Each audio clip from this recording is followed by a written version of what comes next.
सात संगत जी, प्यार से कहना धन निरंकार जी। हो रहे हैं कि कुछ खराब हमें बोल रहे हैं, तो बात वही कि हर किसी के अंदर जब ये परमात्मा दिखता है तो एक अच्छाइयों को ही भक्त उठाते हैं, किसी की कमियों को इस तरह संसार के आगे नहीं उछालते। एक दिल में अगर वाकई ही एक कंसर्न है उस इंसान के लिए, तो उस इंसान को डायरेक्टली जाके उसके पीठ पीछे एक बैक बाइटिंग नहीं, उसको सामने जाकर बोला जाता है कि ये जो आपने बात कही वो ठीक नहीं थी, इसमें अगर आप सुधार कर लें तो वाकई ही आपका सुधार हो जाएगा, अगर आप अपने थोड़ा बिहेवियरल चेंज लेके आएंगे। और फिर संत यही समझाते हैं कि बिहेवियरल चेंजेस तो टेम्पररी फिर भी हो सकते हैं, कुछ देर की लर्निंग के लिए हो सकते हैं, फिर कभी और ये बिहेवियर वापस हो सकता है अग्रेसिव एंग्री। तो फिर कैसे हर समय के लिए एक मन को शांत रखना है, शीतल रखना है, मन में सहजता रखनी है, मन में सुकून का भाव रखना है, और एक तन मन धन हर रूप से, ये सामाजिक रूप से एक संदेश जो हमारे अंदर ये मिशन की आइडियोलॉजी वही एक हर एक तक पहुंचाई जाए।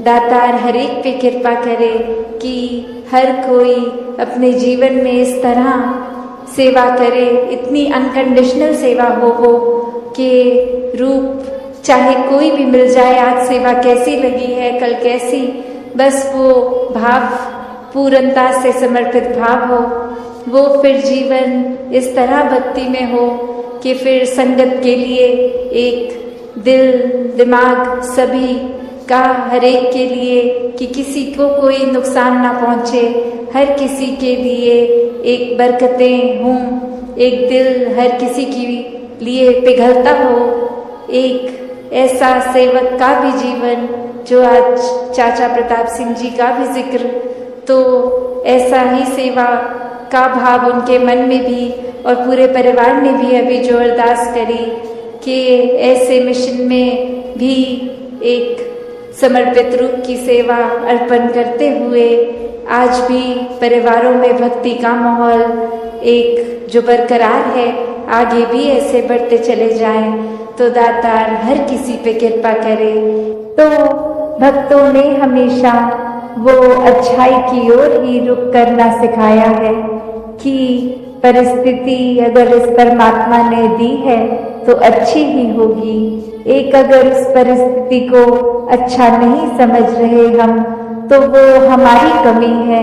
इस परमात्मा ने तो पूर्ण किया है इस परिस्थिति को भी।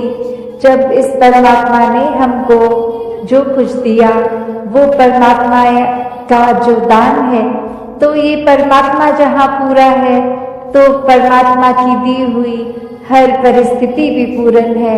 फर्क सिर्फ हमारे नजरिए का होता है कि उसको हम किस तरह देख रहे हैं, उस परिस्थिति में से हम निचोड़ क्या निकाल रहे हैं, उससे सिखलाई क्या निकाल रहे हैं। क्या हम सिर्फ हमारे अनुसार कुछ नहीं हुआ तो उसके वजह से इस परमात्मा को ही कोस रहे हैं, या ये भी मान रहे हैं कि ये ही हमारे लिए बेस्ट है और कैसे इसमें वरदान छुपा हुआ है।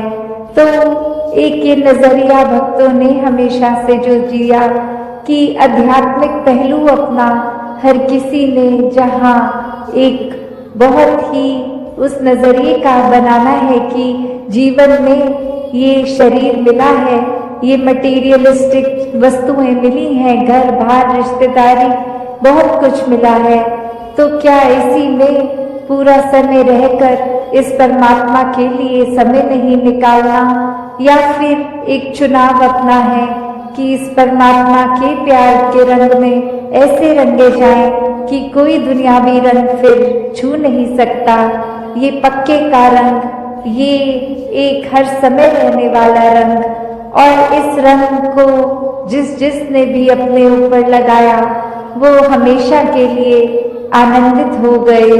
एक जीवन हर समय के लिए झूम झूम के जिया गया, और ये चेतनता ब्रह्म ज्ञान से जहाँ एक ये स्पिरिचुअल लाइफ में तो हर समय ये बहुत ही अच्छा माध्यम है टूल। पर एक और बात भी देखी जाए कि अगर हम कोई दुनियावी कोई मटेरियलिस्टिक अपनी रिस्पॉन्सिबिलिटी कोई काम काज भी कर रहे हैं, कुछ भी कर रहे हैं, तो उसमें भी चेतनता होनी बहुत जरूरी होती है। चाहे वो अक्सर छोटा सा एग्जाम्पल ड्राइविंग का भी कि सड़क पे होते हैं तो अक्सर वही पंक्ति बार बार नजरों के आगे आती है कि सावधानी हटी दुर्घटना घटी। तो ये हर समय चेतनता की बात है कि कहाँ पे हैं हम इस समय, वो एक एक पल का हमें होश वो खबर उस पल में ही रहें, वरना तो सोच एक सेकंड लगता है इधर उधर भागने में, ध्यान भटकने में। तो कैसे जहाँ उपस्थित है शरीर वहाँ मन को भी उपस्थित रखना है और ये चेतनता हर समय की जीवन में हो। तो फिर बात वहीं आती है जहाँ से हर बात की ही शुरुआत है, ये परमात्मा, ये निराकार, ये जो बेरंगा है, इसके एहसास में हर समय रहना एक पॉसिबल है। एक हर एक पल इसी के एहसास में जीना संभव है। और ये कोई बहुत कल्पना की कोई किताबी बातें नहीं है। हर कार्य करते हुए इसके ही एहसास में अगर रहा जाए तो ये परमात्मा हमारे जीवन में और गहराई से उतरता है। कैसे फिर जहाँ बात अभी जिक्र भी अहंकार का हुआ कि कैसे फिर मन हमारा अक्सर इतना ज्यादा, किसी ने थोड़ी तारीफ क्या कर दी, वो ही बात में इतना अपने आप को श्रेष्ठ मानते हुए एक ऐसी विचारधारा के अंतर्गत रोज जीना उठना खाना बैठना शुरू कि अब हमसे श्रेष्ठ तो कोई नहीं। हर एक जीवन में हमने सोसाइटी में कुछ मान सम्मान पा भी लिया तो वो मान सम्मान एक किसी तरह की अपनी ही अहंकार का कारण बने नहीं। जहाँ जिस रूप में भी हम जीवन में प्लेस्ड हैं वो हमारे लिए अहंकार का कारण नहीं, विनम्रता का कारण होना चाहिए। अपने दायरे में बहुत नाम कमा लिया है, एक हमारा कुछ औहदा कुछ रिस्पेक्ट बन गई है, एक तरह के हम सेलिब्रिटी बन गए हैं, कुछ दो चार लोग हमें जान गए हैं, तो ये एक इम्पोर्टेंट होने का अहंकार या कोई और तरह का अहंकार ये मन में घर कर लेता है। तो ये सारी चीजें सिर्फ इस्तेमाल के लिए और साथ में एक प्रभाव समाज पे भी इस तरह रहे भक्तों का शुरू से ही कि अपना भी कल्याण है और उनका भी कल्याण है। कोई भी काम भक्त किसी भी समय एक सेल्फिश होके सिर्फ अपने लिए नहीं करते। भक्तों को तो यही मन में होता है कि हर एक के दिल में ठंडक पहुंचे, हर एक के दिल में एक आराम हो, हर किसी के लिए एक भाव शुद्ध, हर एक कोई परमात्मा का ही रूप तो बहुत ही पूजनीय। किसी को भी भक्तों ने कभी चोट नहीं पहुंचाई, किया हो ना किया हो, उस टाइम हम अपने दिमाग को, इस चेतनता को, ये राशनाओं को भी नहीं एक सामने रखते, बस हमने सोच लिया तो हकीकत ही बन गई वो हमारी। तो अक्सर संसार में इंसान अपने बहुत सारे ऐसे सत्य बना लेता है, तो कैसे वो सच्चाई हमने सोच ली, वो कल्पना कर ली, तो वो एक हमारा ही नजरिया, वो माय वे और द हाईवे वाली बात कि जो मेरे सोच है वही सही है, औरों की राय मैटर नहीं करती, औरों का तरीका मैटर नहीं करता। तो ऐसी सोच अगर है तो हमारी ग्रोथ कहाँ है उसमें? एक जीवन को फिर हमने इतना ही अपने आप अपनी ईगो से भर लिया, अपनी सोच से, अपने माइंडसेट को ही एक सही मानकर। तो कैसे इस जीवन में जब जिएंगे तो वो माया रूप यहाँ पे हावी होगा, क्योंकि when we are so full of ourselves तो हम लर्निंग कहाँ से करेंगे, जबकि इस निराकार, इस दातार ने तो हर जगह इस कण कण से शिक्षा लेने का एक रूप दिया है। इस परमात्मा से जुड़कर जीवन में खुद भी एक अपने रोशनी ही करा जा सकता है, फिर वो मन का ठहराव अपने आप आ जाता है। तो भाव वही कि संत जो होते हैं उनको फिर एक दुनियावी माहौल कैसा भी हो, एक आरामदायक हो ना हो, फिर भी एक संत तो उस दुनियावी माहौल में रहते हुए भी उस दुनियावी माहौल से ऊपर ही रहते हैं। एक आनंद की अवस्था में हर स्थिति में खुद को एडजस्ट करते हुए कि एक जहाँ स्थिति जो है उसको अगर वो सही भी करनी है तो उसमें प्रयत्न करना है, एक अपने दुनियावी रूप में अचीवमेंट सपने बनाकर उस तरफ चलना है। पर अगर परमात्मा को मंजूर नहीं और वो एक कार्य उस तरह से ना हो जैसा सोचा रखा है तो भी एक परमात्मा को कोसते नहीं है भक्त, एक परमात्मा को शुक्राने भाव से यही मन के भाव रखते हैं कि इसी में ही भलाई होगी, इसलिए ये कार्य हम जैसे चाहते थे वैसे नहीं हो पाया। तो कैसे अपने जीवन को भक्तों ने हर समय इस परमात्मा के ही आसपास केंद्रित रखा कि एक दुनिया में हर दिन कैसा भी समय आ सकता है, पर ये परमात्मा ही है जिसके आश्रय एक अच्छा और बुरा समय दोनों ही आराम से कट जाते हैं, जहाँ फिर ये मन में सोच नहीं आती कि एक जीते जी बेचैन है और जीने के बाद जब ये मौत हो जाएगी तो इस आत्मा का क्या होगा, क्योंकि जिन्होंने जीते जी इस परमात्मा को जान लिया, देख लिया, इसके साथ जीवन का हर पल अपना जिया, तो उनको पता है वो चैन से जी रहे हैं और जो चैन से ही जीता है वही चैन से मरता है। और कैसे ये आत्मा को जीते जी जहाँ चैन मिल गया, अपनी असली घर का पता चल गया, एक क्या है ये आत्मा वाक्य में सिर्फ शरीर नहीं है, एक आत्मा तो इस परमात्मा का अंश है। तो बात वही कि कैसे हर एक में जहाँ हर किसी में इस परमात्मा को देखना है, हर एक के अंदर वो कैपेसिटी है, वो पोटेंशियल है कि कैसे इस परमात्मा के सारे गुण हम चाहे एक मनुष्य के शरीर में है पर परमात्मा जैसे देवीय गुणों से हम युक्त हो सकते हैं, ह्यूमन वैल्यूज से युक्त हो सकते हैं। ये मन में कंपैशन, काइंडनेस, दया, क्षमाशील होना, एक मन में प्यार का भाव, प्रेम का भाव, ये लव, ये सरेंडर, ये ब्रॉड माइंडेड होना, हर एक को एक्सेप्ट करना, हर किसी के लिए वही भाव हो कि ये इंसान से बहुत कुछ हमें सीखने को मिल सकता कि किस तरह हर कोई ये सत्कार का पात्र है, क्योंकि इतनी बड़ी रात ये निरंकार परमात्मा जिसके भी हिस्से में है और बाकी भी जो अभी अपरिचित हैं उस ब्रह्म ज्ञान से, तो हर एक में जब वो देखेंगे तो मन सिर्फ वो प्यार करेगा, सत्कार करेगा।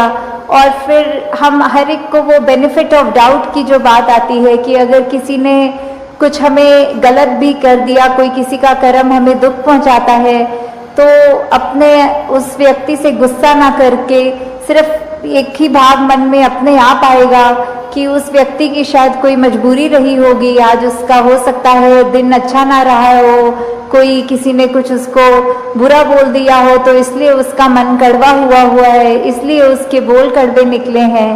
तो जब तक ये बात नहीं हम दे पाएंगे अगले को बेनिफिट ऑफ डाउट, तब तक हम वो सत्कार, ये प्यार कुछ भी नहीं उस तरह दे सकेंगे, क्योंकि हम अपने आप को तो बहुत जल्दी उस तरह माफ़ कर देते हैं कि चलो ये चीज़ हमसे गलत हो गई, कोई बात नहीं, हम अपने आप को माफ़ कर रहे हैं। पर वही अगर सामने वाला व्यक्ति कुछ अगर गलत करता है तो एकदम से हम उसका एक वो जजमेंट पास करते हैं, हम ये सोच विचार कर लेते हैं कि ये इंसान को तो आज के बाद मुड़कर देखना भी नहीं है। तो हमें इस तरह अपने जीवन में सुधार करना है कि किसी ने अगर कुछ गलत कर भी दिया तो उसके लिए भी मन से यही अरदास करनी है कि दातार कृपा करके ये जो भी कमियां हैं हमारे अंदर दूसरों के अंदर वो दूर होती जाए और ऐसे ही प्यार और सत्कार जग में बढ़ता चला जाए। हाँ जी। गुण गावण नित ऐसे एक दे ऐसे दा दीदार करन। तो ये जो दीदार की बात होती है, किसका गुण गाना है, किसके दीदार करने हैं, तो वो ये परमपिता परमात्मा निरंकार, ये जो एक ऐसी सत्ता है जो शुरू से है, वो हमेशा से कायम दायम रहने वाली, कि कैसे हम जब तक वो एक निरंकार जो इस तरह से देखा जाए, अगर एक व्यक्ति दूसरे को देख रहा है तो उनकी आंखों के बीच में भी वो है, वो अपनी पलकों से भी नजदीक है, जैसे बोलते हैं शारक से भी नजदीक।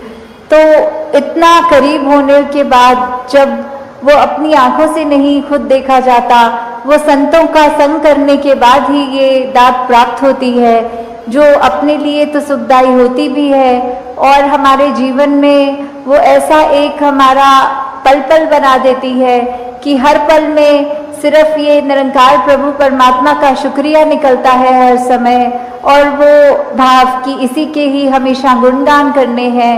फिर बाकी चीज़ें लगता है कि है सबकी इम्पोर्टेंस अपनी है, पर निरंकार से ज़्यादा इम्पोर्टेंट कुछ नहीं, इस परमात्मा से ज़्यादा ज़रूरी कुछ नहीं। हाँ जी। इसे एक दे नाल जोड़ के बेड़ा जग दा पार करन।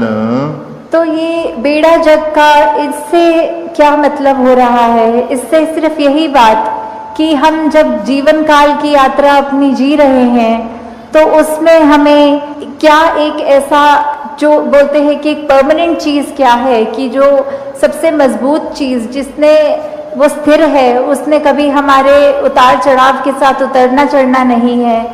जैसे एक तूफान आता है तो हमें बोला जाता है कि कोई ऐसी चीज़ को पकड़ लो, जैसे पेड़ या कुछ जो अपना ज़मीन के अंदर इतनी मजबूती से जिसकी नींव गड़ी हो, ताकि वो हवा फिर हमें उड़ा नहीं सकती। हमने एक ऐसी स्थिर चीज़ को पकड़ लिया है जिसके कारण हम भी, वो हवाएं हमको उड़ा के नहीं ले जा सकती।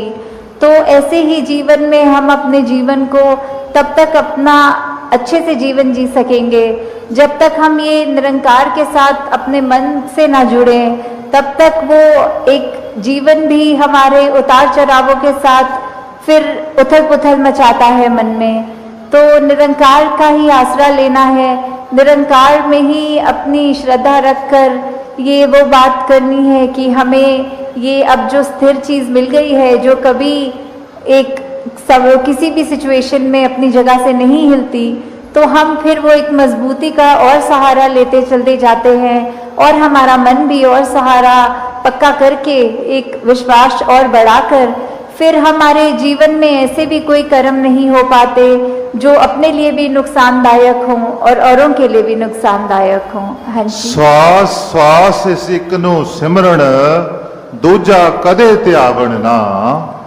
तो फिर जब एक ये लगन लग जाती है निरंकार के साथ, ये अपने इसको हम हर पल अपने जहन में, अपने ऐसे कर्मों में, अपने भावों में पल पल वो हमें पता भी नहीं लगता कि जिस तरह सांस लेना होता है उसके लिए कोई खास समय अलग से नहीं निकलता, कुछ भी करते हुए हम वो श्वास लेते हैं, वैसे ही ये निरंकार का एहसास हमारे मुख से उस तरह कभी तो शब्द रूप में भी सिमरन निकलता है और कभी अगर कोई अन्य काम में व्यस्त हो तो भी वो एक लिव जुड़ी जिसको बोलते हैं निरंकार के साथ।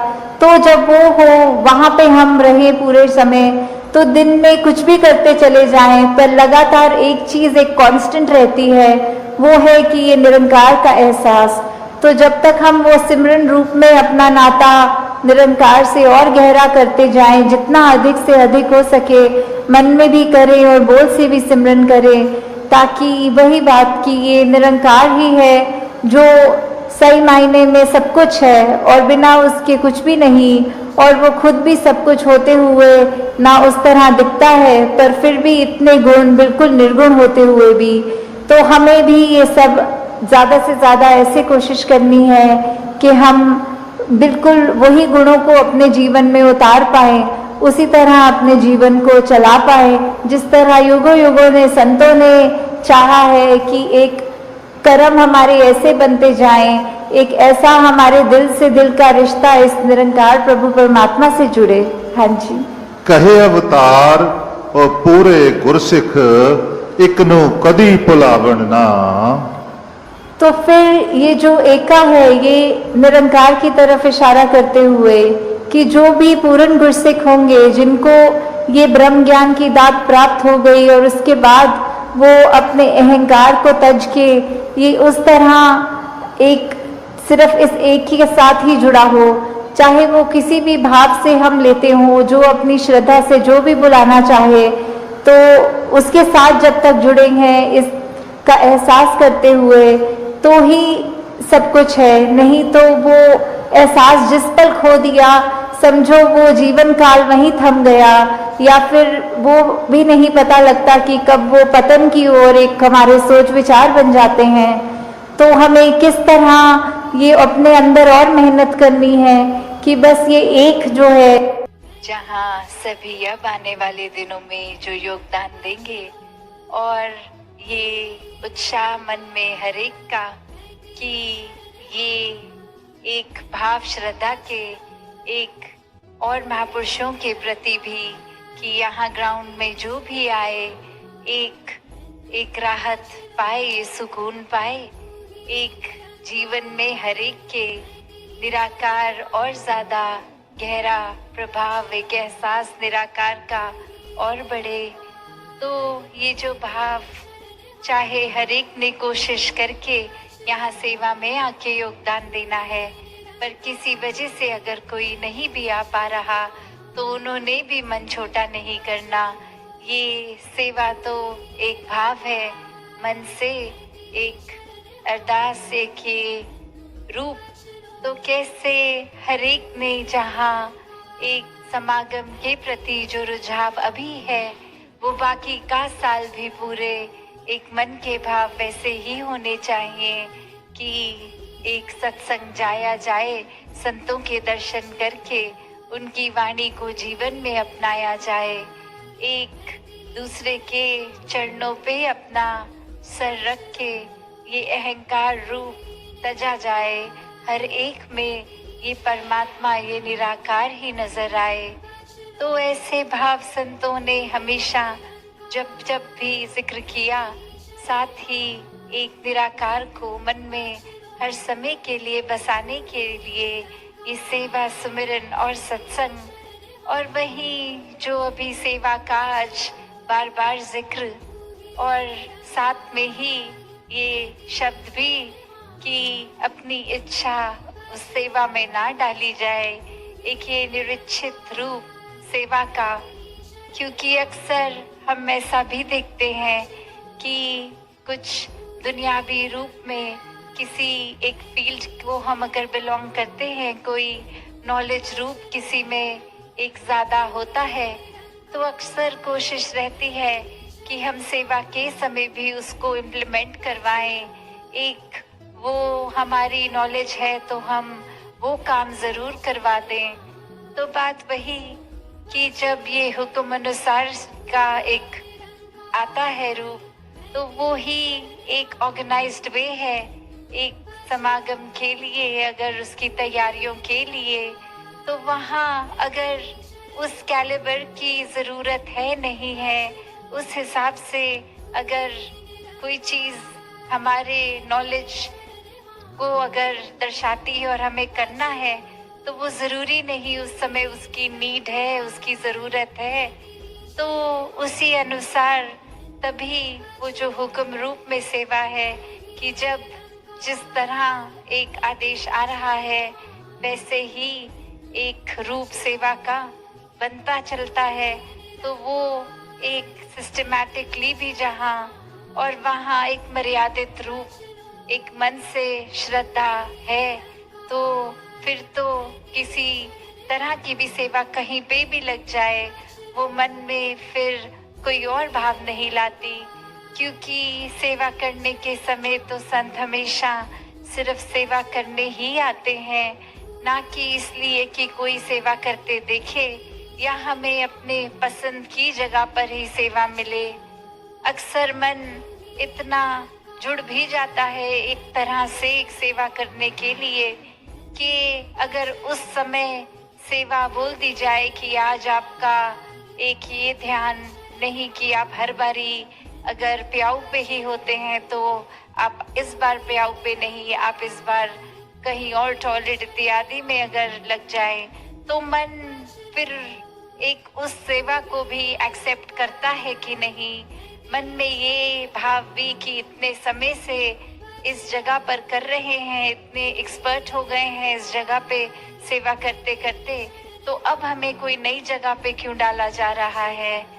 तो भाव वो नहीं, भाव तो यही कि जहाँ जब जरूरत एक कोई एक्टिविटी वाइज सेवा नहीं, सेवादार तो हर समय का सेवादार, हुक्म के अनुसार करने वाली, मन की इस इच्छाओं को एक अहंकार रूप को छोड़ के पूरी तरह समर्पित रूप से ये सेवाएं, और जहाँ फिर वो सेवा है वो सेवा को सेवा की तरह ही किया जाए, क्योंकि वो सिर्फ कोई कार्य नहीं कि अगर उदाहरण के तौर पे कि एक मिट्टी और तसले और वो तसलों में मिट्टी भर भर के आगे देना, तो ये भी मन में इसलिए नहीं कि रोज सुबह आ गए, पर वो मन का भाव तो सिर्फ कि आज कोई एक्सरसाइज हो जाए कि आज भार उठा लेंगे, या फिर एक रूप की कुछ हमारे शरीर का बल है,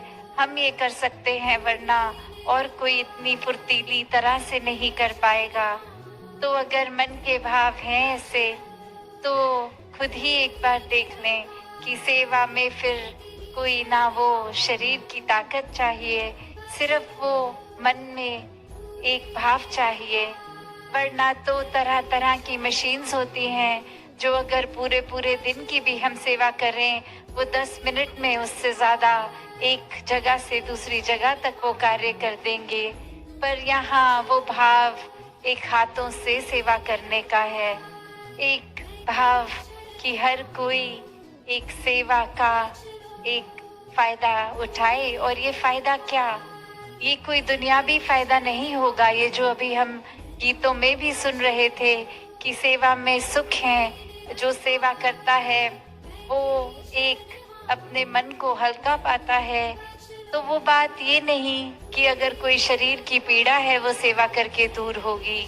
एक शरीर तो परमात्मा ने जिस तरह दिया और जिस तरह हमने उस शरीर का ख्याल रखा, उसके ऊपर आधारित होती है वो तन की एक कोई हालत कैसी है, कोई अगर बीमारी है या कोई और तकलीफ है। तो बात वो नहीं कि सेवा करके एक रूप की एक बिल्कुल शरीर ठीक होगा। ये तो जो परमात्मा ने, निराकार ने जिस तरह रखा, हमें अपने एक चेतनता के साथ उस समय अपने आप को ठीक रखने की जिम्मेवारी है। ये सेवा का भाव वही कि ये शरीर भी ठीक रहे। पर अगर हम मोटिव ये बना लें कि हम कोई शरीर में पीड़ा एक एहसास कर रहे हैं तो सेवा करेंगे और वो तकलीफ ठीक होगी, तो फिर असल रूप में सेवा हो ही नहीं रही, क्योंकि ये एक इच्छा है शरीर ठीक करना, उसके बदले में एक सौदा हो रहा है सेवा का। तो भाव वो नहीं, भाव तो कि जितना भी हो सकता है मन में भाव सेवा का रख के सेवा करी जाए, और उसके बाद फिर एक अगर फोकस ही रहेगा कि सेवा करने के बदले शरीर ठीक हो, तो ऐसा होने वाला नहीं है। बाकी ये निराकार जब भी फिर वो रूप की किसी पे अगर आज तन ठीक रखा है, कल नहीं भी, और आज अगर नहीं भी कल ठीक भी, बस हमें वो प्रयत्न अपने शरीर के लिए भी करते जाना है। तो एक भाव वही कि अक्सर सेवा को हम अपनी इच्छाओं से जोड़ लेते हैं, किसी चीज की प्राप्ति से जोड़ लेते हैं, तो वो हरगिज सेवा नहीं रह जाती। फिर वो एक कार्य है जो हमने किसी फायदे के लिए किया या कुछ साबित करने के लिए। तो सेवा को पूर्णता से सेवा की तरह ही करें। और वो जो अक्सर बात आती है कि ये तन मन धन की बात सेवा में, कि ये शरीर तो एक करेगा सेवा, पर उससे ज्यादा जरूरी ये मन को सेवा में होना चाहिए।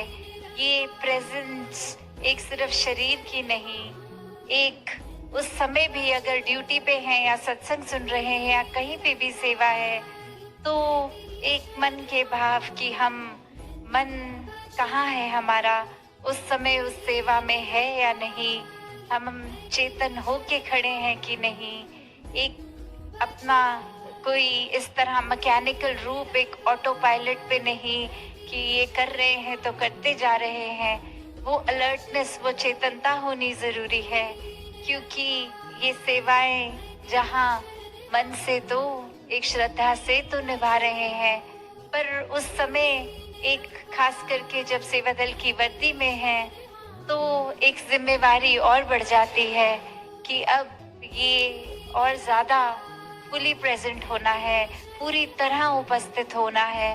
एक हम जोन आउट नहीं हो सकते कि खड़े तो यहाँ है, ख्याल कहीं और चले गए। तो कैसे हर समय एक सेवा के दौरान खास करके पूरे ही एक अपने आप को मन से भी एक दिमाग से भी पूरी तरह उपस्थित रखें, तभी वो एक पूर्णता से एक अच्छे रूप से सेवा हो सकती है। वरना तो फिर भाव वही कि आए, वर्दी भी डाली, एक जगह पे खड़े भी हो गए, बैठ गए जो आदेश जैसे, पर उस समय क्या करना था वो तो किया नहीं। किस वजह से इस जगह, इस पर्टिकुलर जगह पे ड्यूटी लगी, वो तो कार्य किया नहीं, बस इधर उधर देख के चले गए, तो भी वो बात उस तरह पूर्ण नहीं सेवा को कहलाई जाएगी। तो कैसे ये सिर्फ सेवा का भाव आगे आने वाले ग्राउंड में भी, जहाँ कैसी भी वो सेवा होती है, अक्सर वही कि इसमें कोई एज बैरियर नहीं है, इसमें कोई और तरह के फर्क नहीं है, बस अपने आप को एक हमें अवेलेबल रखना है। ये दुनियावी कामकाज किस तरह से घर गृहस्थी को भी मैनेज करना है, ये नहीं कि अगर घर पे कुछ जरूरी चीज है और उसको छोड़ के उस समय आना, तो कैसे इस तरह अपने टाइम को मैनेज करें कि घर, दफ्तर, स्कूल इत्यादि सब भी एक साथ साथ चलता रहे कार्य, और एक समय अलग से निकाल कर भी सेवा पर यहाँ आके ग्राउंड में की जाए। फिर वो सेवा चाहे किसी दिन लंगर में हो या किसी दिन तसलों पे हो या कोई भी तरह की, तो कैसे अपने मन को सिर्फ इस सेवा के साथ हम किस चीज से जोड़ रहे हैं, ये सेवा करने के पीछे उद्देश्य क्या है। एक खाली मन से जब हम ये करेंगे सेवा, तो फिर वो यही है कि यहाँ अहंकार नहीं तो हम करता नहीं हुए, और करता नहीं तो हम कुछ कर ही नहीं रहे, और कुछ कर ही नहीं रहे तो फिर वो परमात्मा ने ही करवाया तो हुआ। तो बात यही कि सेवा भी एक निराकार से और जोड़ेगी, वरना ऐसा कोई काम नहीं कि हम नहीं करेंगे तो नहीं होगा वो कार्य। तो बस ये दातार ने मौका बख्शा सेवा का, तो इसको पूर्णता से अपनी झोली में डालें, इसको पूरा सदुपयोग करते हुए समय का एक सेवा भाव को मन में रख के ये सेवाएं भी निभाई जाएं। तो हर किसी के जीवन में जहां आने वाले दिनों में ये सेवा का अनगिनत मौके, और उसको संभाल करते हुए उसको भी फॉर ग्रांटेड नहीं लेना, क्योंकि कभी भी ऐसी कोई परिस्थिति आ जाती है कि हम अगर आलस कर बैठे कि आज सेवा पे नहीं जाते, कल चले जाएंगे, तो क्या पता कल दातार ने लिखा भी है कि नहीं। तो कैसे एक हर समय पूर्णता से सदुपयोग करते हुए एक कभी भी एक भी पल को उस तरह नहीं लेना कि ये तो कोई बात नहीं, फिर मिल जाएगा मौका। तो अभी जो दातार ने बख्शा है मौका, उसी में जिए, उसी के साथ, इसी के साथ, इसी के रंग में रंग के जिए। ये प्राथमिकता जीवन की, आधार जीवन का और इसी पे अपना मन टिकाकर ये सहज अवस्था वाला जीवन जो आप सब भी जी रहे हैं, और वहाँ भी ब्रह्म ज्ञान द्वारा सभी अपना जीवन, चाहे वो समाज अलग तरह का, चाहे ये रोज की एक उठना बैठना, एक पूरी रूटीन अलग, फिर भी एक मन में ब्रह्म ज्ञान की ज्योति जो हर एक में ये आत्मा निराकार का मेल, कैसे एक मटीरियलिस्टिक दुनिया की जो बात करते हैं, तो यहाँ अगर कुछ और तरह के साधन हावी, वहाँ किसी और तरह के, तो बात वही कि मन में तो ये निराकार, ये दातार, ये परमात्मा जिनके है,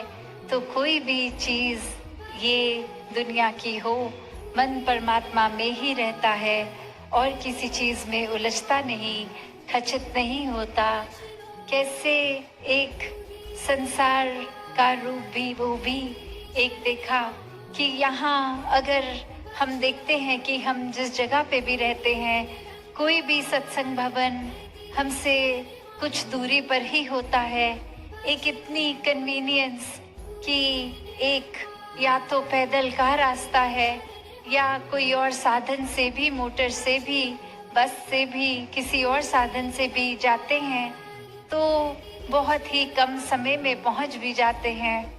और वहाँ दूर देशों में रहने वाले संतों की अरदास कि हम जहाँ रहते हैं वहाँ से नज़दीक भी सत्संग भवन 5 घंटे की ड्राइव पे है, 2 घंटे की फ्लाइट पे है, तो वो ये सारी प्रॉब्लम होने के बावजूद भी सत्संग आते हैं। और यहाँ हम किस तरह अक्सर अपने आलस में एक सत्संग को हल्के में ले जाते हैं कि सुबह की सत्संग नहीं हो सकती तो शाम को चले जाएंगे, शाम की भी नहीं जा सकते तो संडे को चले जाएंगे।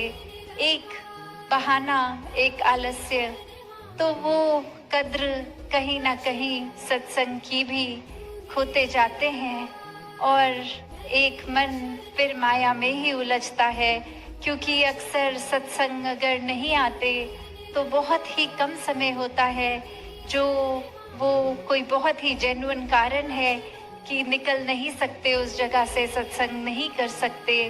पर अक्सर ये मन का ही खेल होता है जो सत्संग से रोक देता है, कोई ना कोई बहाना कर देता है, जबकि पता भी है कि मन दुरुस्त हो जाता है सत्संग आके, फिर भी अक्सर बहाना दे देते हैं कि आज मन नहीं है सत्संग जाने का। तो बात वही हुई कि बीमार भी हैं और डॉक्टर पे भी नहीं जाना है। तो कैसे एक सेवा, सुमिरन, सत्संग के जो भाव हर कोई बार बार सत्संग से श्रवण करता है कि मन में निराकार को एक पक्की तरह बिठाना है, तो सेवा, सिमरन, सत्संग का रास्ता चुनना होगा। संतों के संग से, संतों की वाणी से, संतों की बातों पर अपने आप को आधारित करना होगा।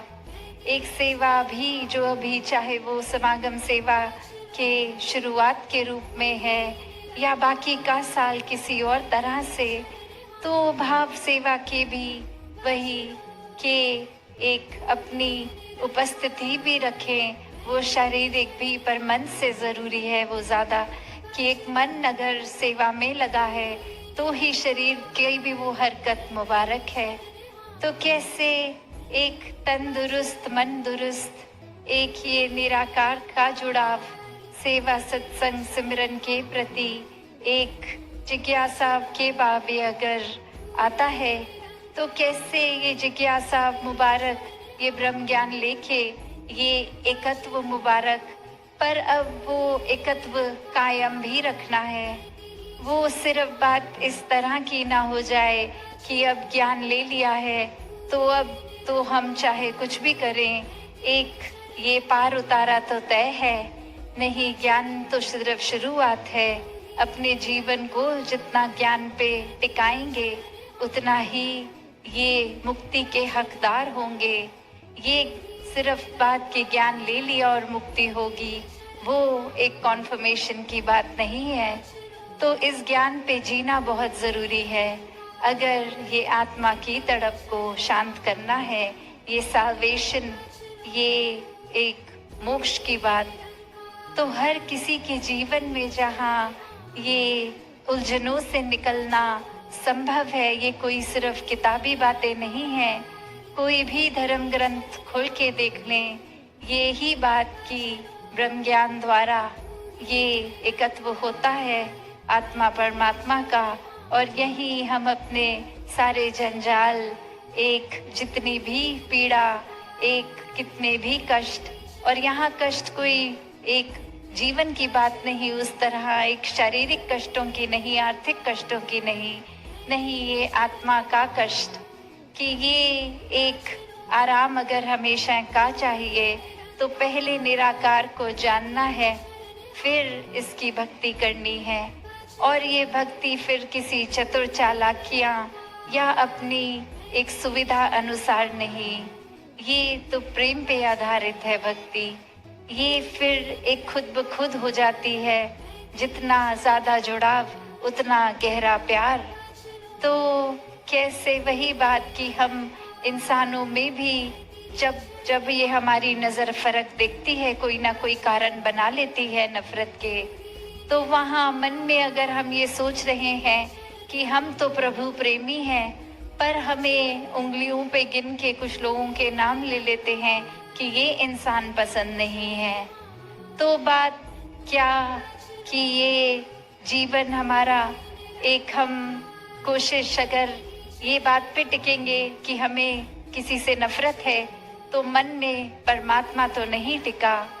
कैसे एक जजमेंटल होने की बजाय, एक किसी पे टिप्पणी करने की बजाय, एक किसी की कोई हरकत या कोई बात बोल दी किसी ने, उसको इतनी गहरी गांठ मार ली कि अब वो इंसान ही ठीक नहीं लग रहा।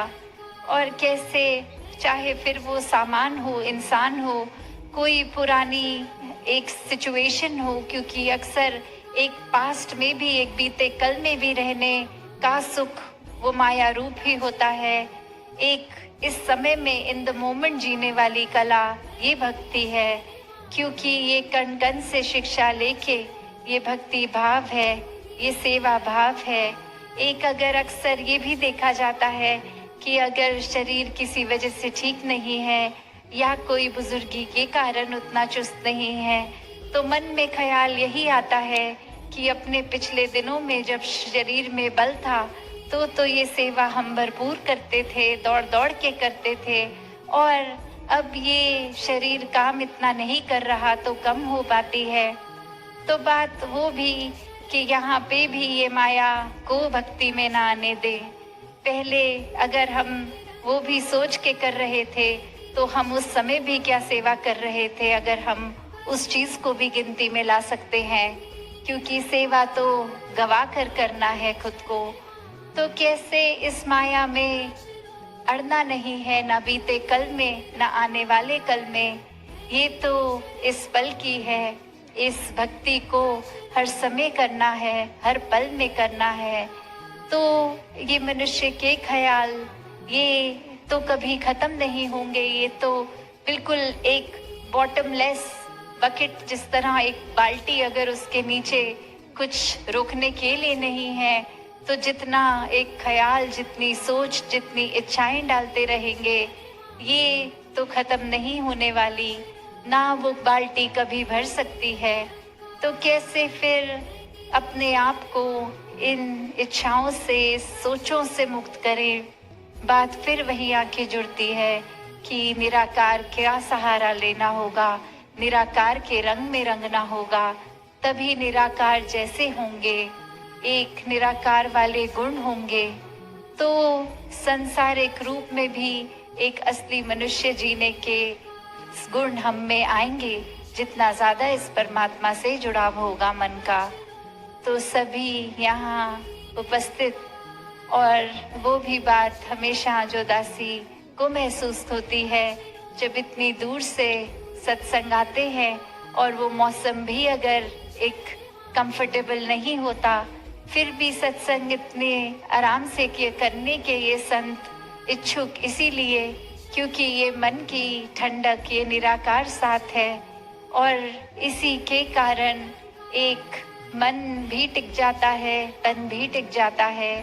तो यही अवस्था हमें हम परिस्थिति में अगर बना के रखें तो ही वो सहज जीवन है, वो ही एक मन को स्थिर करके एक स्थिर जीवन है।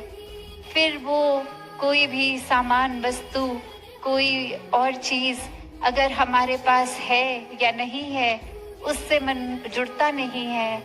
अगर वो चीज होती भी है तो उसका सदुपयोग ही होता है, और अगर वो नहीं भी होती तो कैसे उसके गम में मन नहीं डूबता। एक ना होना भी फिर उसमें भलाई ही दिखता है एक भक्त को। तो कैसे अपने घरों से भी चल के अपनी जिम्मेवारियां हर एक के घर परिवार की, फिर भी ये समागम का समय निकालना, सेवा के लिए उपस्थित रहना, और घर वाले भी जो रह गए, नहीं आ पाए, उनका भी वो भाव कि घर के अन्य सदस्य कर लें, हम घर रह के कोई जिम्मेवारियां निभा लेंगे। तो कैसे हर एक के भाव, चाहे वो कहाँ कहाँ भी सेवा रूप किस तरह हो, हर एक ने जो योगदान दिया ये समागम को सफल करने के लिए, एक भाव जहाँ हर एक का कि पूरा संसार इस ब्रह्म ज्ञान से जुड़े, इस मिशन से जुड़े, एक अपने जीवन में सुकून, स्थिरता, सहजता, एक ठहराव का वो जीवन, एक समर्पित भाव का सुकून, एक अपने मन से प्रीत प्यार का सुकून, एक शुक्राने भाव का सुकून। तो एक वो भाव हर एक का कि कैसे एक लव एंड एक्सेप्टेंस के साथ भी ये सुकून का ही भाव होता है।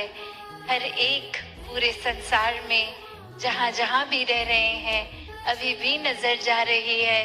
तो एक फिजिकल अपीयरेंसेस की बात करें तो हर कोई भिन्न भिन्न तरह के दिख रहे हैं। एक बैकग्राउंड, एक कल्चर, एक सब इतना अलग, फिर भी एक खूबसूरती हर एक की, हर एक में वही नूर इस निराकार का। तो वो एक डाइवर्सिटी होने के बावजूद, ये वर्सटाइल इतनी सारी कल्चर्स होने के बावजूद एक ही सब क्यों है? बात वही, सभी इस निराकार से जुड़े हैं, इसी की रचना है। ये आत्मा और परमात्मा का रिश्ता। तो कैसे जहाँ स्वीकृति है, ये एक्सेप्टेंस है, वहाँ प्यार भी है, ये लव का भाव है। क्योंकि ये जब तक प्यार और एक्सेप्टेंस नहीं होगी, ये सुकून भी आने वाला नहीं है। तो कैसे एक एक्सेप्टेंस का जो भाव मन में हर एक के है, वो यही कि एक जजमेंटल नहीं होंगे किसी के लिए। हर कोई महान है, अपनी संस्कृति जिस तरह की रख रहे हैं। अगर हमारे एक उठना बैठना, खाना पीना, एक आकार से अलग दिखने वाले भी हैं, तो भी वो कारण नहीं है नफरत का, पर प्यार का ही है। क्योंकि जहाँ ये बात आ गई कि परमात्मा का ही अक्स है सब, एक यही रिफ्लेक्शन है, तो फिर एक स्वयं को सुपीरियर और दूसरे को इंफीरियर मानने वाले मन तो होगा नहीं। क्योंकि ये रचना ही इस कादर की जो कुदरत है, ये रचनहार एक है, और ये कुदरत कितनी भी अलग दिखे, वो खूबसूरती का ही प्रतीक है। और ऐसे ही हम अगर स्वभावों की भी बात करते हैं, चाहे वो घर परिवार या दोस्त मित्र, कोई भी हमारा दायरा, किसी का भी स्वभाव किसी से मेल नहीं खाता, पर फिर भी वो प्यार ही होता है, जिसके वजह से हर कोई इजीली हम हर किसी को एक्सेप्ट कर सकते हैं। तो एक कहानी भी दासी को जो ध्यान में आ रही है कि कैसे अक्सर एक जो एक्सेप्टेंस का एक दूसरा पहलू भी होता है। एक नॉलेज जब ज्यादा किसी को आ जाती है तो वो किस तरह से फिर उस दायरे तक सीमित नहीं रहता कि अगर मुझे कुछ खास एक बातें पता है या कहीं मेरी स्पेशलिटी है तो ये बात मैं हर एक को जा जा के बताऊं कि देखो मेरी बुद्धि कितनी तेज है, मुझे कितना ज्ञान है। तो ऐसे ही कहानी में जहाँ एक इंसान हमेशा हर दिन उसी ताक में रहता कि कोई मिले और मैं बहुत ही इंटेलेक्चुअल इंटेलिजेंट बातें करूं ताकि वो देखे कि कैसे मुझ में इतनी एक ज्ञान है, इतनी सोच है।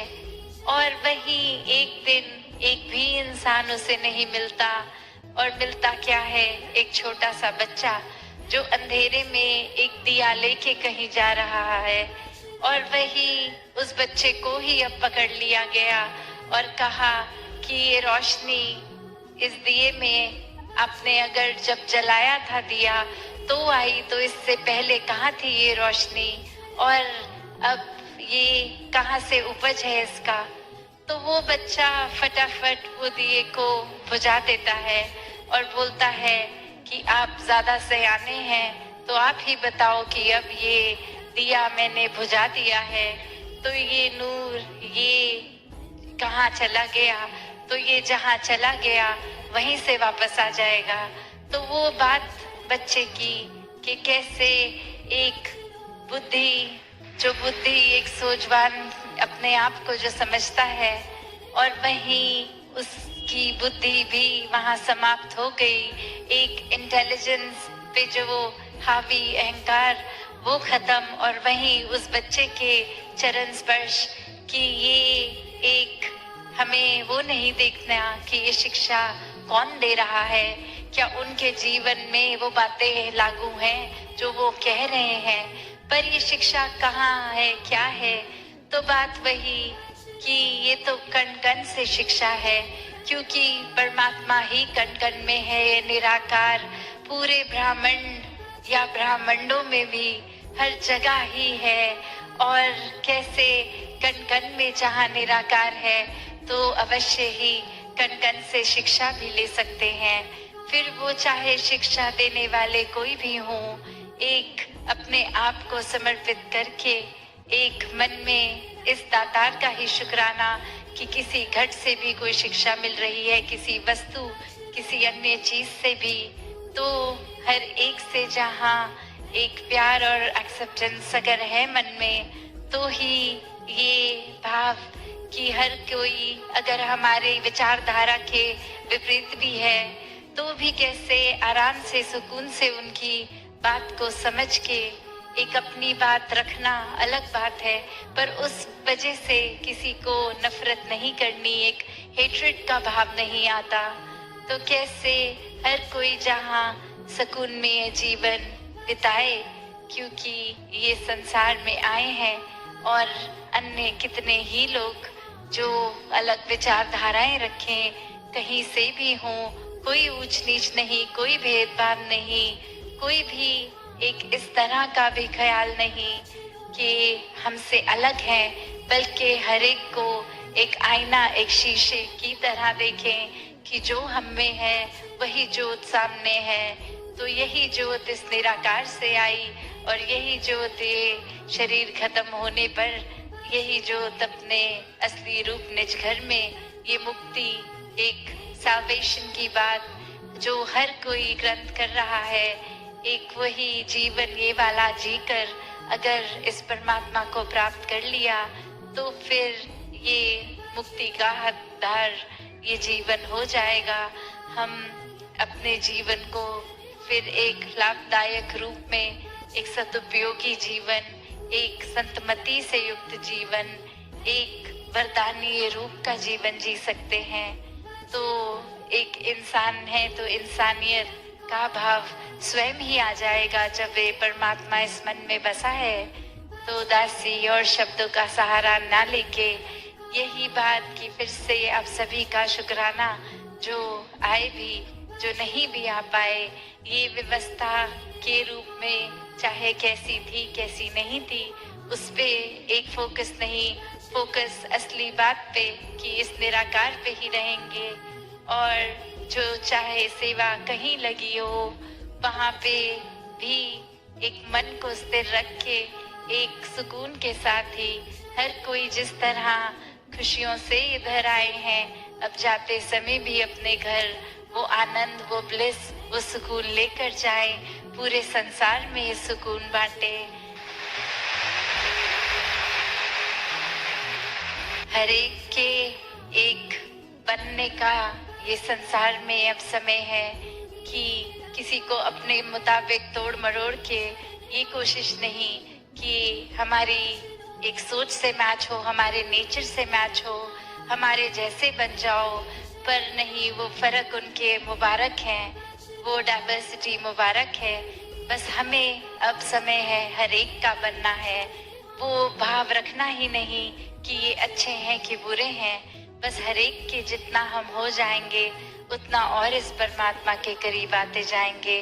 तो भक्तिमय जीवन हर एक के हिस्से आए, हर कोई इस जीवन को मुबारकबाद जीवन बनाकर इस धरती से जब आए, इस धरती पे जब आए थे तो जितनी वो प्राकृतिक रूप में सुंदर चाहे वैसी उससे भी बेहतर छोड़कर जाएं, और मनों के अंदर भी सुंदरता एक और हर दिन के साथ और निखरती जाए।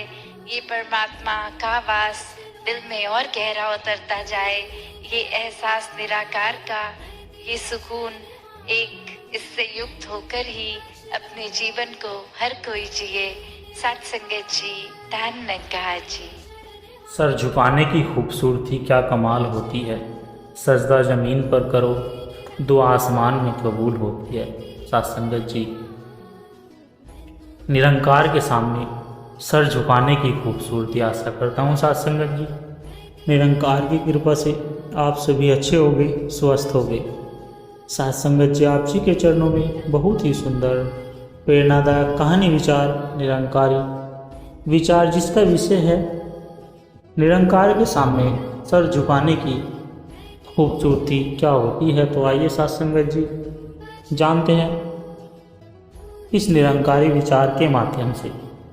साथ संगत जी, सत्संग में अक्सर यह वाक्य सुनने को मिलता है कि निरंकार के सामने जो सर झुकाता है वही जीवन में ऊपर उठता है। यह झुकना कोई कमजोरी नहीं बल्कि एक दिव्य शक्ति की पहचान होती है। जब मनुष्य अपने घमंड, मोह और अहम को छोड़कर निरंकार के चरणों में समर्पण करता है तो वह वास्तविक रूप से ऊपर उठता है, ज्ञान में, प्रेम में, सेवा में और सुख में। साथ संगत जी, आज की यह कथा एक ऐसे युवक की है जिसने जीवन के हर उस मोड़ पर हार का स्वाद चखा, लेकिन जब उसने निरंकार के आगे सर झुकाया, अपने आप को समर्पित कर दिया, तो उसकी ज़िंदगी में एक ऐसा प्रकाश फैला जो न केवल उसे बदला बल्कि उसके माध्यम से कई औरों का भी जीवन रोशन हुआ। साथ संगत जी, विनय नाम का एक युवक दिग्विजय एक प्रसिद्ध कॉलेज में पढ़ता था। तेज दिमाग था, आत्मविश्वास से भरा हुआ था और हर चीज में आगे था। लेकिन उसके साथ साथ उसमें एक अवगुण भी बढ़ रहा था। वह अवगुण था घमंड। वह सोचता था मैं खुद ही सब कुछ हूँ, किसी ईश्वर, गुरु या समाज की जरूरत नहीं। विनय दूसरों को छोटा समझता, अपने माता पिता को भी केवल साधन मानता था।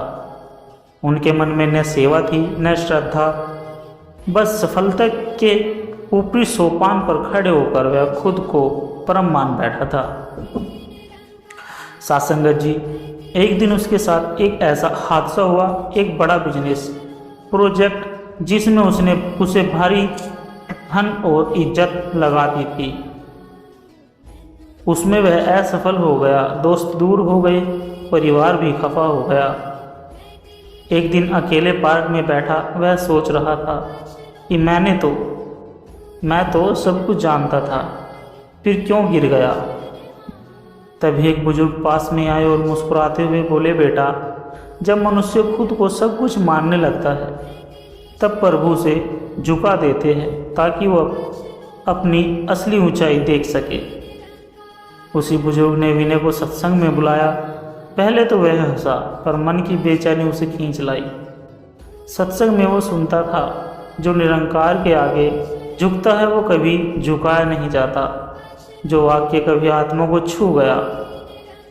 सत्संग खत्म हुआ तो वह नतमस्तक होकर बोला, हे निरंकार, हे ईश्वर, हे परमपिता परमात्मा, अब तक जो सिर ऊंचा किए फिरा, आज उसे तेरे आगे झुकाता हूँ।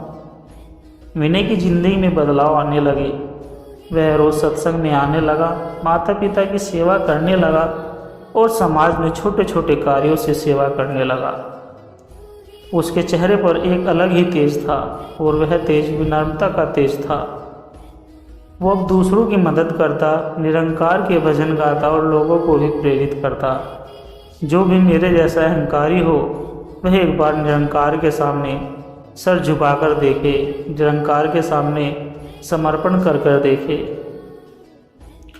कुछ समय बाद विनय के पास एक बड़ी नौकरी का ऑफर आया, लेकिन शर्त थी उसे अपने आध्यात्मिक जीवन और सेवा को त्यागना होगा।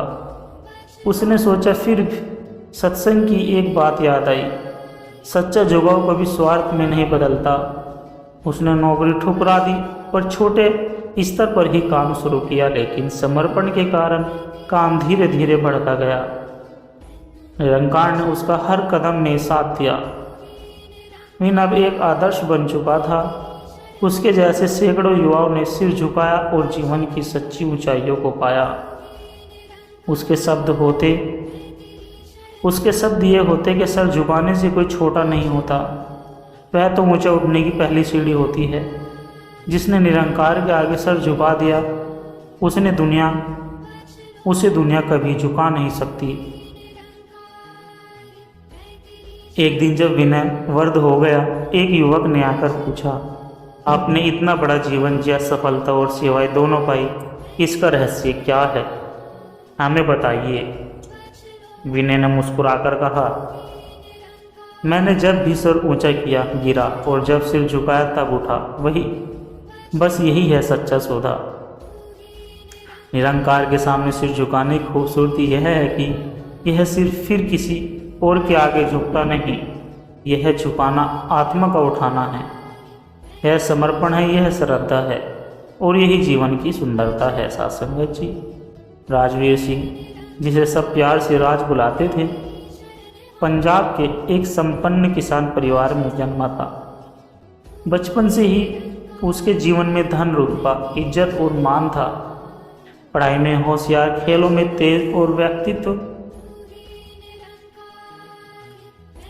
व्यक्तित्व ऐसा कि जहाँ जाए सबका ध्यान उसी की ओर खिंच जाए।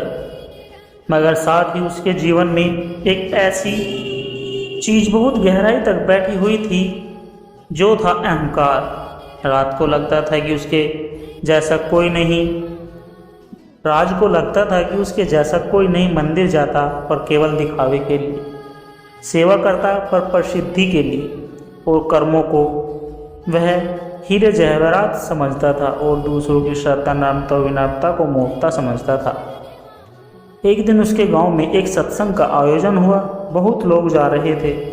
उसके पिता ने भी आग्रह किया कि राज चल, लेकिन राज ने कह दिया, मैं वहाँ क्या करने जाऊँ, मेरे पास सब कुछ है। सत्संग उन लोगों के लिए है जिनके पास कुछ नहीं। राज की ये बात सुनकर उसके दादाजी, जो एक सच्चे भक्त, चुपचाप सत्संग में चल दिए, मगर उन्होंने कुछ नहीं कहा। बस एक वाक्य बोला, बेटा, जीवन में कभी ऐसा वक्त आता है जब इंसान के पास सब कुछ होते हुए भी वह खुद को खो बैठता है। समय बीता, राज की जिंदगी में अचानक भूचाल आ गया। उसके खेतों में बीमारी फैल गई, बैंक से लिया कर्ज बढ़ने लगा और कुछ ही महीनों में उसकी आर्थिक स्थिति डगमगाने लगी। दोस्त जो पहले हर समय उसके इर्द गिर्द रहते थे, अब किनारा करने लगे। एक रात जब वह अकेले बैठा था तो उसे अपने ही शब्द याद आए। वे शब्द ये थे कि मेरे पास सब कुछ है। अब वह सोच में डूब गया, क्या सच में सब कुछ था? उसी समय दादाजी उसके पास आए और बोले, बेटा, चलो सत्संग में चलो। वहाँ कोई तुम्हें कुछ देगा नहीं, बस वो ले लेना जो तुम्हारे लिए आवश्यक है। तुम्हारा घमंड, तुम्हारा भय और तुम्हारा भर। राज पहली बार सत्संग में गया। वहाँ उसने पहली बार निरंकार शब्द को सुना और पहली बार किसी संत को ये कहते हुए सुना, झुकेगा वही जो सच्चा है और उठेगा वही जो झुका है। साथ संगत जी, राज की आत्मा कांप गई। उस दिन के बाद वो सत्संग जाने लगा, दादाजी के साथ भजन सुमरन करने लगा। धीरे धीरे उसकी सोच बदलने लगी। अब वो सेवा करने में संतोष महसूस करता था, लोगों की मदद करने में आनंद समझता था। एक दिन सेवा के दौरान एक वर्ग महिला आई और बोली, बेटा तू राजा जैसा है, तुम राजा जैसे लगते हो, पर इतनी विनम्रता कहाँ से लाई? राज मुस्कुराया और बोला, मैं पहले सच में राजा था पर झुका नहीं था। अब मैं निरंकार के आगे झुक गया हूँ तो असली बादशाह बन गया हूँ। कुछ समय बाद उसी गांव में एक और सत्संग हुआ जिसमें संत आए और कहा, राजा वो नहीं जो सिंहासन पर बैठे, राजा वो है जो अपने अहंकार को त्याग कर निरंकार के चरणों में बैठ जाए। सासंगत जी, राज ने सबके सामने नतमस्तक होकर कहा कि आज मेरा जीवन समझ में आ गया है। पहले मैं खुद को केंद्र समझता था, अब जान लिया है कि केंद्र तो निरंकार है। सिर झुकाने से मैं छोटा नहीं हुआ बल्कि खुद को जान पाया। यही मेरे जीवन की सबसे बड़ी खूबसूरती है। उसके बाद राज ने एक नया जीवन शुरू किया। वह अब सत्संग के प्रचार में जुड़ गया। जहाँ भी गया वहाँ यह संदेश दिया कि निरंकार के आगे सिर झुकाकर देखो, तुम्हारे जीवन का बोझ हल्का हो जाएगा और आत्मा का वजन बढ़ जाएगा। आज राज एक प्रेरणा है। लोग कहते हैं एक समय था जब राज घमंड से ऊंचा दिखता था, अब विनम्रता से ऊंचा जीता है। सासंगत जी, राज की कहानी हमें यह सिखाती है कि सिर झुकाना कमजोरी नहीं बल्कि आत्मिक परिपक्वता है। जब हम निरंकार के सामने झुकते हैं तो हमारा अहंकार टूटता है और आत्मा की असली रोशनी चमकती है। सासंगत जी, राघव एक तेज दिमाग वाला, शिक्षित और आधुनिक सोच वाला व्यक्ति था। उसके परिवार अच्छे परिवार से था और जीवन में एक अजीब सा खालीपन महसूस करता था। उसके पास धन था, सुविधा थी, लेकिन शांति नहीं थी। वो कहता था, मैं सब कुछ कर रहा हूँ, फिर भी मन बेचैन क्यों है? क्यों ऐसा लगता है कि कोई अधूरापन है? वह योग शिविरों में गया, मोटिवेशनल किताबें पढ़ी, धर्म स्थलों के दर्शन किए, लेकिन सच्ची तृप्ति कहीं नहीं मिली। एक दिन वह हिमाचल की यात्रा पर गया। बारिश से बचने के लिए वह एक छोटे से आश्रम में ठहरा। वहाँ एक वृद्ध संत चुपचाप बैठकर जलते दीपक को देख रहे थे। राघव ने व्यंग से कहा, बाबा आप सब त्याग कर बैठे हो, क्या मिला है आप? संत ने मुस्कुराकर जवाब दिया, बेटा जिसे सब कुछ खोकर भी जो मिल जाए वही असली पा लेना होता है। जब तू स्वयं को केंद्र समझ रहा होगा तू कभी परमात्मा को अनुभव नहीं कर पाएगा। ये वाक्य राघव के भीतर उतर गया, उसकी आंखें भर आई। उस रात राघव पहली बार मौन होकर बैठा। उसने जीवन की हर दौड़ को दोबारा देखा। वह कितना भागा, कितना पाया, लेकिन वह कभी रुका नहीं।